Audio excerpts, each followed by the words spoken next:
Hello students, good morning all of you and welcome to the global world. आज के session में हम लोग यहाँ पर सीडीपी की सीरीज़ को कंप्लीट करेंगे, यानी कि बाल विकास व शिक्षा शास्त्र के कुछ क्वेश्चन हम लोग यहाँ पर कंप्लीट करेंगे।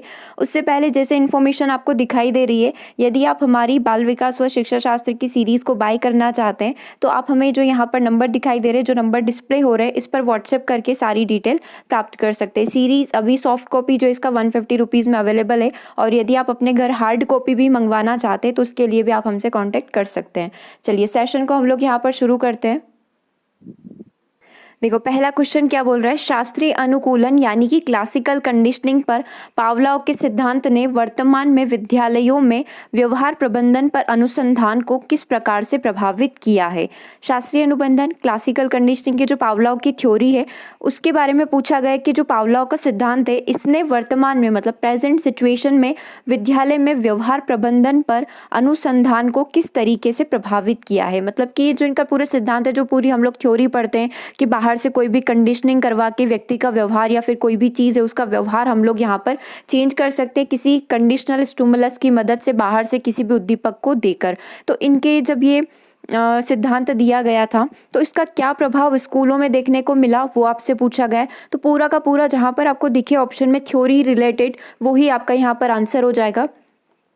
ऑप्शन हम लोग यहाँ पर पढ़ लेते हैं। सबसे पहला ऑप्शन है, शिक्षक रचना करते हैं, चीज़ों को संबंधित परिक्षेप्य में रखते हैं। क्या ये कहीं से कहीं तक शास्त्रीय अनुबंधन पावलोव की जो थ्योरी है उससे मैच कर रहा है क्या। दूसरा ऑप्शन है, शिक्षक को कक्षा में हो रही छोटी बड़ी बातों पर ध्यान देना चाहिए। क्या ये पावलोव की थ्योरी से कनेक्टेड है क्या। तीसरा है, शिक्षकों के पास स्पष्ट पाठ्य लक्ष्य होता है और समूह कार्य का वे उचित उपयोग करते हैं। क्या ये थ्योरी मैच कर रही है क्या। अगला ऑप्शन हम लोग देखते हैं। जो ऑप्शन है थोड़ा सा लेंदी है। शिक्षक द्वारा बच्चों को जागरूक करना चाहिए कि अच्छा व्यवहार क्या है और इसके लिए उन्हें प्रोत्साहन देना चाहिए। शिक्षक के द्वारा नकारात्मक व्यवहार को हतोत्साहित करने के लिए भी दंड देना चाहिए। अब देखो वही सारी बातें हो रही हैं। यहाँ पर व्यवहार को बढ़ाने की बात हो रही है कि अच्छा व्यवहार करो तो उसको पुनर्बलन दे दो, और बुरा व्यवहार करते हैं तो उसके लिए दंडित भी यहाँ पर किया जाना चाहिए। तो सिर्फ एक ही पॉइंट यानी कि ऑप्शन नंबर डी है जो पावलोव की थ्योरी से मिलता जुलता है। तो आंसर आपका यहाँ पर क्या हो जाएगा, आंसर हो जाएगा ऑप्शन नंबर डी। यहाँ पर टीचर क्या करते हैं वर्तमान में, मतलब एट प्रेजेंट टीचर क्या करते हैं, अच्छा व्यवहार करने पर बच्चों को रिवॉर्ड देते हैं, उनकी प्रशंसा करते हैं, और बुरा व्यवहार नकारात्मक व्यवहार करने पर यहाँ पर बच्चों को पनिश किया जाता है। तो इसी तरीके से कुछ थ्योरी जो है हमारी पावलोव की थ्योरी से कनेक्टेड है। आंसर हमारा यहाँ पर क्या हो जाएगा, आंसर हो जाएगा ऑप्शन नंबर डी। ठीक है, क्वेश्चन थोड़ा सा लेंदी दिख रहा है बट बहुत आसान है, क्योंकि सिर्फ पावलोव की थ्योरी ध्यान में रखनी है। पावलोव की थ्योरी इन चार ऑप्शन में से कहाँ पर मैच कर रही है। अगले क्वेश्चन की बात करते हैं। बच्चे आमतौर पर डर से संबंधित भावनाओं को महसूस करते हैं जब उनमें क्या होता है। बच्चे जो है फियर महसूस करते हैं किसी भी चीज़ को लेकर, तो वो चीज़ें क्या कहलाती है। क्या उसे हम लोग बाइपोलर डिसऑर्डर बोलते हैं, उसे ADHD बोला जाता है, attention deficit hyper activity disorder बोला जाता है, ऑटिज्म बोला जाता है, या फिर एक प्रकार की एंजाइटी डिसऑर्डर होता है, चिंता डिसऑर्डर जिसे हम लोग बोलते हैं। तो यहाँ पर बच्चे के मन में कोई फियर होता है तो वो फियर यहाँ पर क्या कहलाता है, एंजाइटी का रूप ले लेता है, चिंता का रूप ले लेता है। तो आंसर क्या हो जाएगा, आंसर हो जाएगा हमारा ऑप्शन नंबर डी। इसे बोला जाता है चिंता एंजाइटी डिसऑर्डर। अगला क्वेश्चन देखते हैं। अगला क्वेश्चन क्या बोल रहा है, सभी बच्चों में सार्वभौमिक रूप से पाई जाने वाली भाषा अर्जन विधि यानी कि लैंग्वेज एक्विजिशन डिवाइस जो है, इसकी अवधारणा किसने प्रस्तुत की थी। सीधा सा है, इंग्लिश में इसको बोला जाता है शॉर्ट में LED। बहुत सारी बार आपका क्वेश्चन ये भी आता है, LED किसके द्वारा प्रस्तावित किया गया, और ये हिंदी में भी पूछा जाने वाला क्वेश्चन है। भाषा अर्जन प्रविधि की अवधारणा किसके द्वारा दी गई है, जिन पियाजे के द्वारा, BF स्किनर के द्वारा, EL थॉर्नडाइक के द्वारा, या फिर नॉम चॉम्स्की के द्वारा। जिन पियाजे हमें पता है वो पूरे के पूरे संज्ञानात्मक कॉग्निशन से कनेक्टेड है। BF स्किनर और थॉर्नडाइक पूरे व्यवहारवादी के बारे में बताते हैं, और प्रिंसिपल्स तो इतनी बार पढ़ लिए कि एकदम से समझ में आ जाती है चीज़ें। लेकिन कहीं से कहीं तक अभी तक हमने जो है इन तीनों में कहीं भी लैंग्वेज एक्विजिशन डिवाइस यानी कि कोई डिवाइस टाइप बात हो रही नहीं करी है। तो आंसर आपका क्या हो जाएगा, आंसर यहाँ पर आपका हो जाएगा नॉम चॉम्स्की। ठीक है, कैसे होगा, इंग्लिश वाले जो यूज़र्स हैं, इंग्लिश वालों को तो मैंने एक बार पढ़ाया भी है। नॉम चॉम्स्की की थ्योरी पूछी गई थी एग्जाम में, इसलिए नॉम चॉम्स्की हम लोग एक बार कंप्लीट कर चुके हैं। एक बार और हम लोग इसको पूरा रिवाइज कर लेते हैं कि भाषा अर्जन प्रविधि जो है, लैंग्वेज एक्विजिशन डिवाइस जो है, नॉम चॉम्स्की ने किस तरीके से इसको डिफाइन किया है। या फिर एक क्वेश्चन और बनता है, यूनिवर्सल ग्रामर का कॉन्सेप्ट किसके द्वारा दिया गया है। नॉम चॉम्स्की के द्वारा दिया गया है। एक क्वेश्चन और बनता है, द क्रिटिकल पीरियड जो है किसके द्वारा डिफाइन किया गया है? नॉम चॉम्स्की के द्वारा डिफाइन किया गया है। मतलब इस शब्द का प्रयोग किसके द्वारा किया गया है? नॉम चॉम्स्की के द्वारा किया गया है। तो ये वाला पिक्चर हम लोग यहाँ पर देख रहे हैं। नॉम चॉम्स्की क्या बोलते हैं? बच्चों के अंदर एक इनेटिस्ट थ्योरी होती है, ठीक है। इनेटिस्ट थ्योरी किस तरीके से वर्क करती है, इसको समझने से पहले हम लोग समझ लेते हैं लैंग्वेज एक्विजिशन डिवाइस क्या होता है। कभी कभी आपसे एलईडी का फुल फॉर्म भी पूछ लिया जाता है। एल फॉर लैंग्वेज मतलब भाषा होता है, एक्विजिशन मतलब ग्रहण करना होता है, ए का फुल फॉर्म, और डी फॉर होता है डिवाइस, जिसे हम लोग प्रविधि यहाँ पर बोलते हैं। तो ये होता है पूरा लैंग्वेज एक्विजिशन डिवाइस। अब यहाँ पर बच्चे क्या करते हैं, यहाँ पर नॉम चॉम्स्की क्या मानते थे कि बच्चा का जब जन्म होता है तो वो अपने अंदर कुछ ऐसी कैपेबिलिटी या फिर अपनी कुछ ऐसी योग्यता के साथ पैदा होता है कि उसे सेंटेंस जो है, जो डिक्शनरी के जो भी वर्ड्स होते हैं, जैसे खाना खाने के लिए खाने शब्द का प्रयोग किया जाएगा, यदि पानी पीना है, प्यास लगेगी तो उसके लिए पानी शब्द का प्रयोग करना है, वो सारी चीज़ें उसको पहले से पता होती है। कोई आसपास का इन्वायरमेंट या जो सराउंडिंग होती है वो उसे ये सारी चीज़ें नहीं सिखाती कि इसको ये बोलते हैं, इसको ये बोलते हैं। बच्चों को क्या सिखाया जाता है? बच्चों को सिर्फ सेंटेंस फॉर्म करना सिखाया जाता है कि पूरा सेंटेंस कैसे बोला जाता है। तो ये वाली जो थ्योरी है किसके द्वारा दी गई है? नॉम चॉम्स्की के द्वारा। इसको पूरा थ्योरी फॉर्म में करके बता देती हूँ कि बच्चे का जब भी जन्म होता है तो वो अपने साथ एक ऐसी शक्ति या ऐसी एक योग्यता को लेकर पैदा होता है जिसमें उसे सारे वर्ड समझ में आते हैं, सारे शब्दों का ज्ञान होता है। तो यहाँ पर आसपास का जो वातावरण है या फिर पेरेंट्स वगैरह है वो बच्चे को क्या सिखाते हैं? वो बच्चे को वाक्य निर्माण रचना सिखाते हैं। वाक्य का निर्माण कैसे किया जाता है, वाक्य की रचना कैसे की जाती है। अब ये थ्योरी थोड़ी से एकदम से सही नहीं लग रही है, क्योंकि हम लोग भी ये मानते हैं कि बच्चा कुछ भी सीखता है तो वो जन्म के बाद ही सीखता है और अपने आसपास के वातावरण, आसपास के सराउंडिंग से ही सीखता है। लेकिन ये बात भी फैक्ट है कि हम लोग देखते हैं कि बहुत छोटे बच्चे जो होते हैं वो बहुत बड़े बड़े सेंटेंस बोल जाते हैं जो हमने कभी एक्सपेक्ट नहीं किए या फिर हमने कभी उनके सामने नहीं बोले थे। तो ये थ्योरी कुछ हद तक सही भी है और कुछ हद तक गलत भी है। बहुत सारे साइकोलॉजिस्ट ऐसे हैं जो इस थ्योरी को नकारते हैं और बहुत सारे ऐसे हैं जो इसका सपोर्ट भी करते हैं। बाकी अपन को ध्यान रखना है, नॉम चॉम्स्की की थ्योरी क्या बताती है कि हर एक बच्चा जो एक लैंग्वेज एक्विजिशन डिवाइस इसके साथ पैदा होता है। इसका मीनिंग क्या है?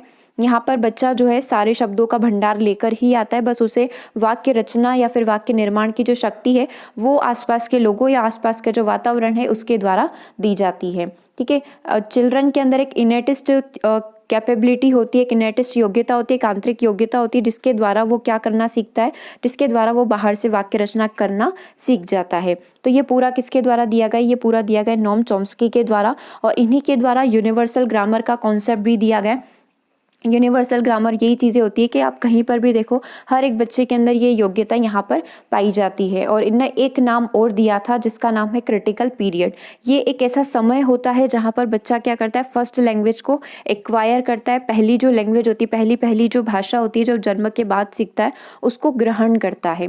बाकी स्कूल वगैरह से तो वो सीखता है, लेकिन ग्रहण कब करता है? आसपास की सराउंडिंग से। जो पहली बार बच्चा जन्म होगा उसके माता पिता, उसके आसपास के घर वाले जो लैंग्वेज बोलेंगे उस लैंग्वेज को वो यहाँ पर एक्वायर करेगा, उस लैंग्वेज को यहाँ पर ग्रहण करेगा, ठीक है। तो यहाँ पर आपको क्या क्या ध्यान रखना है? नॉम चॉम्स्की से सबसे पहले तो लैंग्वेज एक्विजिशन डिवाइस, ये जो भाषा अधिग्रहण प्रविधि वाला जो कॉन्सेप्ट है नॉम चॉम्स्की दिए हैं। इनेटिस्ट थ्योरी किसके द्वारा दी गई है? नॉम चॉम्स्की के द्वारा दी गई है। यूनिवर्सल ग्रामर का कॉन्सेप्ट किसके द्वारा दिया गया है? नॉम चॉम्स्की के द्वारा दिया गया है। क्रिटिकल पीरियड जो है बच्चों का एक्विजिशन से संबंधित, भाषा ग्रहण करने से संबंधित, ये किसके द्वारा बताया गया है? नॉम चॉम्स्की के द्वारा बताया गया है। एक और आता है इसके अंदर ब्लैक बॉक्स जो है, ये शब्द किसके द्वारा दिया गया है? ब्लैक बॉक्स थिंकिंग भी बोला जाता है इसको। तो ब्लैक बॉक्स थिंकिंग भी यहाँ पर नॉम चॉम्स्की के द्वारा दिया गया है, ठीक है। तो ये चीज़ें आपको ध्यान रखनी थी। बाकी क्वेश्चन में तो आपसे इतना सा ही पूछा गया था कि सभी बच्चों में यूनिवर्सल रूप से पाई जाने वाली, यानी कि सार्वभौमिक रूप से पाई जाने वाली भाषा अर्जन प्रविधि जो है, इसकी अवधारणा किसके द्वारा दी गई है? नॉम चॉम्स्की के द्वारा। यदि आपसे क्रिटिकल पीरियड पूछ ले, इनेटिस्ट थ्योरी पूछ ले, ब्लैक बॉक्स पूछ ले, या फिर यूनिवर्सल ग्रामर का जो फंडा है किसके द्वारा दिया गया, आपके सारे के सारे आंसर यहाँ पर नॉम चॉम्स्की ही होंगे। ओके, अगले क्वेश्चन की बात करते हैं। अगला क्वेश्चन यहाँ पर क्या बोल रहा है? अगला क्वेश्चन हमारा अगेन उद्दीपक अनुबंधित उद्दीपक, यानी कि वो ही पावलोव की थ्योरी से कनेक्टेड है। अनुबंधित उद्दीपक यानी कि कंडीशनल स्टिमुलस और अनुबंधित अनुक्रिया यानी कि कंडीशनल रिस्पॉन्स के बीच संबंध के क्रमिक ठहराव का वर्णन करने के लिए किस शब्द का प्रयोग यहाँ पर किया जाता है? वो ही सारी चीज़ें हैं। हमें पावलोव की अगेन 3 इक्वेशन को समझना पड़ेगा कि ये 3 इक्वेशन किस तरीके से वर्क करती है। और लास्ट वाली जो इक्वेशन आती है जहाँ पर हम लोग CS व CR को रिप्रेजेंट करते हैं, तो उसके लिए हम लोग किस शब्द का प्रयोग करेंगे। कोई बात नहीं, 1 मिनट लगेगा, हम लोग सारी इक्वेशन को यहाँ पर लिख लेते हैं। UCS को देने पर UCR जनरेट होता है, प्राकृतिक उद्दीपक देखने पर प्राकृतिक रिस्पॉन्स ही जनरेट होगा। UCS के साथ जब मैं न्यूट्रल स्टिमुलस एक उदासीन उद्दीपक को पेश करूंगी तो वो कंडीशनल स्टिमुलस बन जाएगा और यहाँ पर आपका रिस्पॉन्स अगेन वही होगा, प्राकृतिक प्रतिक्रिया ही जनरेट होगी, क्योंकि डॉग जो है, कुत्ता जो अभी भी लार जनरेट कर रहा है, किसके कारण, भोजन को देखने के कारण। तीसरा ये होता है कि कुछ समय पश्चात भोजन को हटा दिया जाता है तो CS को देखने पर CR यहाँ पर जनरेट होता है। ठीक है, तो ये 3 कंडीशन हो गई। अब हमसे सिर्फ लास्ट वाली कंडीशन के बारे में पूछा है, तो ऊपर की 2 इक्वेशन को हम लोग हटा देते, सिर्फ तीसरी इक्वेशन की बात करते हैं कि CS को देने पर CR आखिर जनरेट हुआ। इसके बीच में ठहराव आ गया, इसके बीच में क्या हो गया, थोड़ा सा समय ले लिया गया, थोड़ा सा डिले दे दिया गया। तो इस चीज़ के लिए किस शब्द का प्रयोग किया जाएगा, तो आपको ये चीज़ समझनी पड़ेगी कि तीसरी कंडीशन कब बनती है, जब हम भोजन को हटा देते हैं। भोजन को हटाने के बाद हम क्या करते हैं, सिर्फ यहाँ पर घंटी बजाते हैं और घंटी बजाने पर यदि लार जनरेट हो जाती है तो हमारी तीसरी कंडीशन जो है वो सेटिस्फाई कर लेती है। लेकिन क्या होता है, बहुत सारी बार हम लोग क्या करते हैं, एक चेक करते हैं। जैसे पहली बार क्या हुआ, मैंने घंटी बजाई, लार जनरेट हो गई। दूसरी बार मैंने सेम किया, अब मैंने भोजन को हटा दिया, अब अपन भोजन की बात नहीं कर रहे। दूसरी बार मैंने घंटी बजाई, लार जनरेट हो गई। 10 बार बजाई, 10 बार हो गई। 15 बार बजाए, 15 बार भी हो गई। अब उससे ज़्यादा बार नहीं हो पाएगी, क्योंकि डॉग को ये सिचुएशन समझ में आ गई कि मैं उसको बेवकूफ़ बना रही हूँ।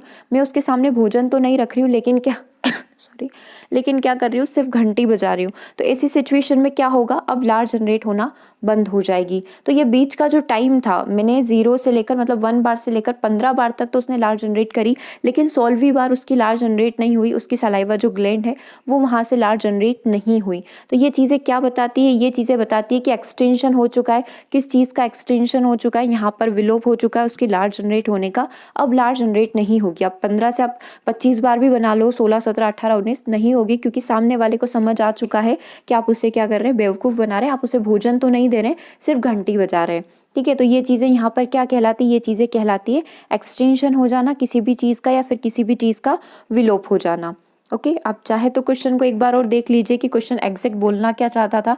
अनुबंधित उद्दीपक यानी कि कंडीशनल स्टिमुलस और अनुबंधित अनुक्रिया यानी कि कंडीशनल रिस्पॉन्स के बीच संबंध में क्रमिक ठहराव का वर्णन करने के लिए, मतलब एक ठहराव आ चुका है, एक बीच में सिचुएशन जो स्टॉप हो चुकी है, जो हमने कंडीशनिंग करवाई थी वो कंडीशनिंग क्या हो गई है, बंद हो गई है। उस बंद सिचुएशन का वर्णन करने के लिए आप किस शब्द का प्रयोग करोगे, तो हम लोग करेंगे यहाँ पर प्रयोग विलोप का। हम लोग पुनर्बलन अनुसूची का प्रयोग नहीं करेंगे, रेनफोर्समेंट शेड्यूल जो होता है इसका प्रयोग हम लोग नहीं करेंगे। हम लोग दंड भी नहीं बोल सकते, क्योंकि दंड देने की तो बिल्कुल बात भी नहीं की थी। और पुनर्बलन, सकारात्मक पुनर्बलन मिल रहा है, नकारात्मक मिल रहा है, सकारात्मक दंड मिल रहा है, नकारात्मक दंड मिल रहा है, इसकी बात भी नहीं की थी। शेपिंग, निरूपण होने की बात भी नहीं हम लोग कर रहे थे। शेपिंग क्या होती है, जैसे कि हम लोग, हमारे पास डॉग है, अब हम लोग उसको सिखाना चाहते हैं कि उसको दैनिक क्रियाएं जो होती है वो कैसे करना चाहिए। तो उसको हम लोग कैसे सिखाते हैं, उसको हड्डी देकर या फिर उसको खाने का सामान दे देकर हम ये सारी एक्टिविटी करवाते हैं। वैसे हम लोग जो डॉग वगैरह पालते हैं उनको पहले से शेपिंग करके दिया जाता है, उनकी ट्रेनिंग पहले से हो जाती है। लेकिन फिर भी हम लोग यदि पालते हैं तो थोड़ा सा हम लोग ट्रेनिंग देते हैं उनको। जैसे कबूतर वगैरह हो गए, इन सबको क्या दी जाती है, पहले ट्रेनिंग दी जाती है, उसके बाद हम लोग उनको बाय करके अपने घर लाते हैं। तो वो सारी सिचुएशन जहाँ पर उनको कुछ सिखाया जाता है, कुछ ना कुछ लालच देकर, जैसे कि यहाँ पर भोजन का लालच देकर घंटी से अनुक्रिया करवाई थी, वैसे ही यहाँ पर कबूतर को दाना देकर, डॉग को हड्डी देकर, इस तरीके से क्या करता जाता है, इनको यहाँ पर कुछ ना कुछ नई चीज़ें सिखा दी जाती है। जैसे मदारी वाला एक एग्जाम्पल भी हम लोग एक एग्जाम क्वेश्चन में किए थे कि बंदर को मदारी जो है पहले कुछ खाना देता है, ठीक है, इस तरीके से उसकी खाने से आदत करवा कर वो उसको नाच सिखा देता है। फिर धीरे धीरे खाना वहाँ पर बंद कर देता है और बंदर जो है नाचना वहाँ पर स्टार्ट कर देता है। तो ये सारी चीज़ें क्या है, ये सारी चीज़ें शेपिंग यहाँ पर कहलाती है, या फिर हिंदी में निरूपण यहाँ पर कहलाती है। बाकी आंसर इसका क्या हो जाएगा, बाकी आंसर हो जाएगा इसका एक्सटेंशन हो जाना, किसी भी चीज़ का विलोप हो जाना। अगले क्वेश्चन की हम लोग यहाँ पर बात करेंगे, इसको थोड़ा सा स्किप करते, इसको बाद में डिस्कस करेंगे। अगला क्वेश्चन है, एक पाठ्यपुस्तक ने लड़कों को बुद्धिमान प्रमुख पात्र बनाया है और लड़कियों को नम्र तथा भावनात्मक रूप से चित्रित किया है। यह किस चीज़ का उदाहरण है। देखो, पाठ्यपुस्तक ने क्या बताया, लड़के काफ़ी ज़्यादा बुद्धिमान होते हैं और लड़कियाँ क्या होती है, काफ़ी ज़्यादा नम्र होती है। ठीक है, मीक होती है और काफ़ी ज़्यादा इमोशनल होती है। तो ये चीज़ें क्या शो कर रही है, लिंग रूढ़िवादिता को शो कर रही है, लिंग भेदभाव को शो कर रही है, लिंग समरूपता को ये शो कर रही है, या फिर लिंग संवेदनशीलता को ये यहाँ पर चीज़ें शो करती है। तो ये चीज़ें क्या बता रही है, रूढ़िवादिता जेंडर स्टीरियोटाइपिंग को यहाँ पर बता रहा है कि लड़के जो है काफ़ी ज़्यादा स्ट्रांग होंगे, यहाँ पर इंटेलिजेंट होते हैं, और लड़कियाँ मीक होती है और काफ़ी ज़्यादा इमोशनल होती है। तो ये यहाँ पर क्या बता रहा है, जेंडर स्टीरियोटाइपिंग को ये चीज़ यहाँ पर शो करेगी। आंसर क्या हो जाएगा, आंसर हो जाएगा आपका ऑप्शन नंबर 1। अगला क्वेश्चन क्या बोल रहा है, शिक्षा के क्षेत्र में बहुसांस्कृतिक जागरूकता में उनके ब्लैंक के संदर्भ में छात्रों में मतभेदों की समझ और सराहना शामिल है। देखो क्वेश्चन की लैंग्वेज समझ नहीं आ रही तो एक बार ऑप्शन देख लो, शायद थोड़ा सा और क्लियर हो जाए, या फिर ब्लैंक फिल करके देख लो, खाली स्थान को भर के देख लो। शिक्षा के क्षेत्र में बहुसांस्कृतिक यानी मल्टी कल्चर की बात हो रही है। बहुसांस्कृतिक जागरूकता मतलब बच्चे जो है अच्छे से अवेयर हो पाए, जागरूक हो पाए अपनी संस्कृति को लेकर। बहुसंस्कृति, अपनी संस्कृति, अपने साथ वाले फ्रेंड की संस्कृति, मतलब अलग अलग जाति से है तो सभी की संस्कृति को लेकर अवेयर हो पाए। तो ये चीज़ें क्या कहलाएगी, ये चीज़ें उनकी कौशल और क्षमताओं के संदर्भ में छात्रों के मतभेदों की समझ और सराहना शामिल है। विशेष आवश्यकताएं और उपहार यहाँ पर हो सकते हैं। सामाजिक आर्थिक स्थिति और धार्मिक पृष्ठभूमि के संदर्भ में छात्रों में मतभेदों की समझ और सराहना को विकसित करता है। ये चीज़ें इसके अंदर इंक्लूड रहती है। या फिर व्यवहार और स्वभाव की हम लोग यहाँ पर बात करेंगे। देखो आंसर यहाँ पर क्या होना चाहिए, आंसर हो जाएगा हमारा सामाजिक आर्थिक स्थिति और धार्मिक पृष्ठभूमि को ये चीज़ जो है यहाँ पर शो करेगी। शिक्षा के क्षेत्र में बहुसांस्कृतिक जागरूकता में उनके सामाजिक आर्थिक स्थिति और धार्मिक पृष्ठभूमि के संदर्भ में छात्रों में मतभेदों की समझ और सराहना यहाँ पर विकसित होती है। मतलब वही चीज़ बताई गई कि बच्चों में मल्टी कल्चर वाली जो भावना है उसको विकसित करने से क्या होगा, बच्चों की पृष्ठभूमि यहाँ पर विकसित होगी। बच्चा जो है अलग अलग जाति धर्म संस्कृति जो है उनको समझने की यहाँ पर कोशिश करेगा। आंसर यहाँ पर क्या हो जाएगा, आंसर हो जाएगा ऑप्शन नंबर सी। ठीक है, अगले क्वेश्चन की हम लोग यहाँ पर बात करते हैं। अगला क्वेश्चन क्या बोल रहा है, औपचारिक वातावरण में होने वाले अधिगम का अध्ययन किया जाता है। औपचारिक वातावरण में किस प्रकार के अधिगम का अध्ययन किया जाता है, मानव विज्ञानी का, शिक्षा मनोविज्ञानी का, नैदानिक मनोविज्ञानी का, या फिर सोशल साइकोलॉजी यानी सामाजिक मनोविज्ञानी का यहाँ पर अध्ययन किया जाता है। औपचारिक वातावरण में होने वाले अधिगम का किसके द्वारा अध्ययन किया जाता है, एजुकेशनल साइकोलॉजिस्ट जो होते हैं, शिक्षा मनोविज्ञानी जो होते हैं उनके द्वारा यहाँ पर अध्ययन किया जाता है। आंसर आपका क्या हो जाएगा, आंसर हो जाएगा ऑप्शन नंबर बी। ठीक है, एजुकेशनल साइकोलॉजिस्ट जो होते हैं उनके द्वारा इसका पूरे तरीके से कि बच्चा जो है फॉर्मल इन्वायरमेंट में किस तरीके से अध्ययन करेगा, कैसे पढ़ेगा, क्या क्या चीज़ें उसके साथ होगी, सारी चीज़ें कौन बताती है, एजुकेशनल साइकोलॉजिस्ट, और उनकी एजुकेशनल साइकोलॉजी यहाँ पर बताती है। आंसर क्या हो गया, ऑप्शन नंबर बी। अगले क्वेश्चन की बात करते हैं, किस पेशे में, किस प्रोफेशन के अंदर अभिवृत्ति जांच का सबसे अधिक उपयोग किया जाता है। एप्टीट्यूड टेस्ट का सबसे ज़्यादा प्रयोग कौन करते हैं, गाइडेंस काउंसलर करते हैं, डॉक्टर करते हैं, लॉयर करते हैं, या फिर इंजीनियर करते हैं। तो अभिवृत्ति, व्यक्ति का व्यवहार कैसा है, पूरा उसका अभिवृत्ति, उसका पूरा एप्टीट्यूड हम लोगों को चेक करना है। तो सबसे ज़्यादा ज़रूरत एप्टीट्यूड टेस्ट कौन लेते हैं, गाइडेंस, मार्गदर्शक और परामर्श लेते हैं। क्योंकि हम लोग जब एप्टीट्यूड टेस्ट दे रहे होते हैं तो हम लोग वहाँ पर चाहते हैं सामने वाला हमको पूरी तरीके से हमारी जितने अंदर जितनी भी क्वालिटीज़ हैं उन सबको जज करे। तो कौन करेगा ये चीज़ें, ये गाइडेंस काउंसलर जो होते हैं, जो मार्गदर्शन परामर्शक होते हैं, वो यहाँ पर करते हैं। ठीक है, तो आंसर यहाँ पर क्या हो जाएगा, आंसर हो जाएगा ऑप्शन नंबर 1। ठीक है, अगले क्वेश्चन की बात करते हैं। अगला क्वेश्चन यहाँ पर क्या बोल रहा है, 1 सेकेंड। देखो अगला क्वेश्चन है, निम्नलिखित में से किस सिद्धांत का उपयोग छात्रों को विषय के बारे में उत्सुक बनाने के लिए किया जाता है। इसमें से कौन सा प्रिंसिपल जो है उसका प्रयोग करेंगे ताकि बच्चे जो है किसी भी कार्य को लेकर काफ़ी ज़्यादा, उस विषय को लेकर काफ़ी ज़्यादा क्यूरियस हो जाए, उत्सुक हो जाए, एक्साइटेड हो जाए, उनके अंदर जानने की इच्छा हो जाए। ठीक है, चलो ऑप्शन बी इसी तरीके से दे, ऑलरेडी नो जो पहले से पता हो, जानने की इच्छा होना, जानने की इच्छा न होना यानी कि नॉट विलिंग टू नो, या फिर पता न होना, डोंट नो। तो यहाँ पर आंसर क्या होगा, बच्चे जो है कब किसी भी चीज़ को जानने के लिए बहुत ज़्यादा उत्सुक होंगे, कब बहुत ज़्यादा उनके अंदर ये चीज़ें आएगी कि यार हमें ये चीज़ जानना है, जब उनके अंदर क्या होगी, जानने की इच्छा होगी। तो आंसर क्या हो जाएगा, आंसर हो जाएगा विलिंग टू नो। ठीक है, आंसर क्या हो गया, आंसर हो गया हमारा ऑप्शन नंबर बी। लिख देती हूँ यहाँ पर, आंसर हो गया इसका ऑप्शन नंबर बी। बेसिक सा क्वेश्चन है कि बच्चे कब ज़्यादा किसी भी कार्य को करने के लिए उत्सुक होते हैं, जब उनके अंदर क्या होती है, जानने की इच्छा होती है। ओके, तो आज के सेशन को हम लोग यहीं ओवर करते हैं। ठीक है, कुछ क्वेश्चन हम लोगों ने यहाँ पर आज के सेशन में कंप्लीट कर लिए। इसी तरीके से हम लोग ये सीरीज़ को कंटिन्यू करेंगे। Okay, thank you for watching this session और मिलते हैं अगले सेशन में।